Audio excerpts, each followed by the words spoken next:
What if losing your sex drive was actually the first sign of awakening? Imagine waking up one day, and your desire is just gone. Not because of lack of love, not because of health issues, but because something inside you is calling, quietly, insistently, to walk a deeper path. If this has ever happened to you, it wasn't an accident. Today, I'll reveal the 5 stages every chosen one. And here I mean anyone feeling called to a deeper spiritual path. Not a literal or exclusive group.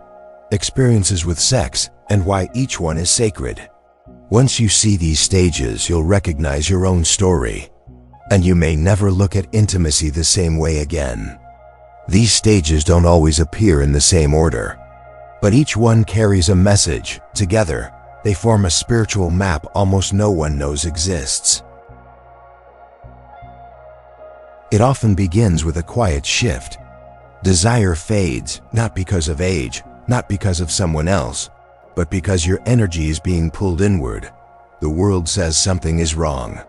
But in truth, your soul is conserving power for transformation. Think of a field before harvest. Nothing seems to grow, but underground, life is reorganizing itself. Science tells us hormones and emotions are deeply connected.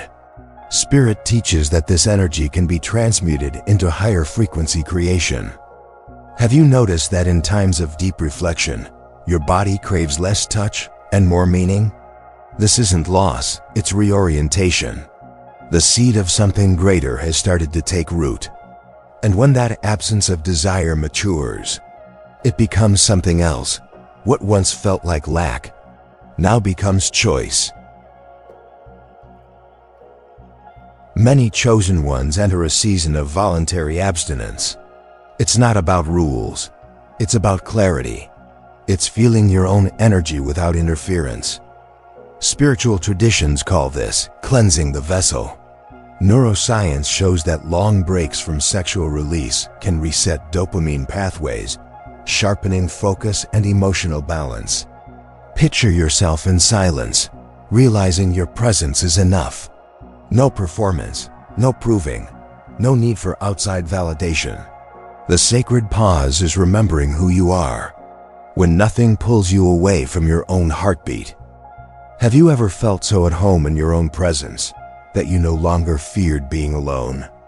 When intimacy returns after the pause, it's no longer casual. It becomes a mirror you can't turn away from. For the awakened, sex is no longer just pleasure. It becomes revelation. You begin to see that who you connect with deeply affects your spirit. This isn't just poetry. Biology and spirituality are intertwined. We carry emotional and even biological imprints from those we've been with. Spirit says you weave soul threads with every touch. Have you ever been with someone and felt drained for days? Or the opposite, so elevated your creativity and joy overflowed? That's the mirror, showing you the truth about yourself and about them. But seeing truth brings responsibility. And here's where the most awakened souls face their greatest test. You become selective, not from fear, but from reverence. Your body is no longer just flesh, it's a temple, a transmitter, a keeper of divine frequency. In this phase, casual connections feel impossible. The thought of sharing yourself without alignment feels like betraying your own spirit. Have you ever walked away from intimacy because your soul whispered, "Not this one"? That whisper is wisdom. And if you keep listening to that wisdom, intimacy transforms again. It rises beyond the body. In the final stage, sex becomes an act of worship. Not to your partner, but to the source that created you both. Pleasure shifts to presence. Touch becomes prayer. Even the silence between breaths speaks volumes. Mystics call it sacred union. Psychologists might call it secure attachment. Whatever the name. Here, you and your partner amplify each other's frequency.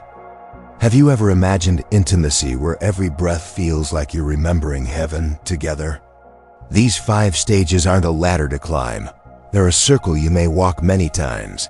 Each round deepens your understanding. Each season refines your spirit. So where are you right now? In the loss of desire? The sacred pause? The mirror, the gatekeeper, or the union? Drop your stage in the comments. Your story might be the map another chosen one needs to find their way. And remember this, your path with sex is not broken, impure, or wrong. For the chosen ones, it is sacred ground, one of the most powerful ways your soul learns, heals, and creates. Guard it, honor it, and when the time comes, offer it as the divine gift it truly is.